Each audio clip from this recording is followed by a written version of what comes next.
కనుక ఈరోజు కమిషన్ ముందుకు వెళ్లి ఇంతకాలం కాంగ్రెస్ పార్టీ చేస్తున్న దుష్ప్రచారాలన్నీ కూడా వివరించి వాస్తవాలన్నింటినీ కమిషన్కు తెలియజేస్తాం.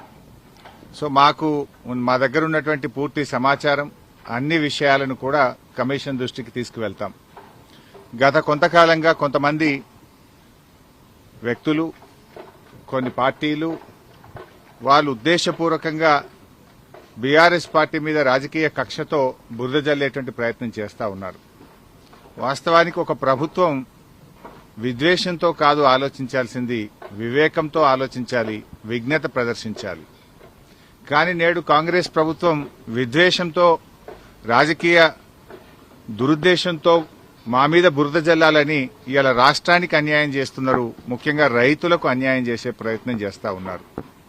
నేను ఒకటే కోరుతా ఉన్నా, విజ్ఞత ప్రదర్శించండి, వివేకంతో ఆలోచించండి. ఈ రాజకీయాల కోసం తెలంగాణ రాష్ట్రం యొక్క నీటి హక్కులను కాలరాయొద్దు అని చెప్పి ఈ ప్రభుత్వానికి హితవు పలుకుతా ఉన్నాను.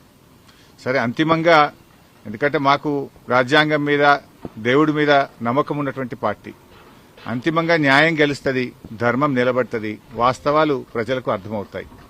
అందువల్ల ఈరోజు కమిషన్ ముందుకు వెళ్తున్నాం.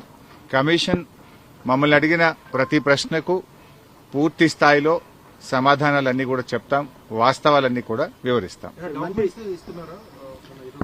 మా దగ్గర కొన్ని డాక్యుమెంట్స్ ఉన్నాయి, ఎందుకంటే మేము ప్రభుత్వంలో లేం. నార్మల్గా ఏమైతుందంటే ప్రభుత్వంలో దగ్గర అన్ని డాక్యుమెంట్స్ కూడా ఉంటాయి. బట్ మా దగ్గర అందుబాటులో ఉన్నటువంటి సమాచారాన్ని, అందుబాటులో ఉన్నటువంటి డాక్యుమెంట్స్ ను కూడా అందిస్తాం.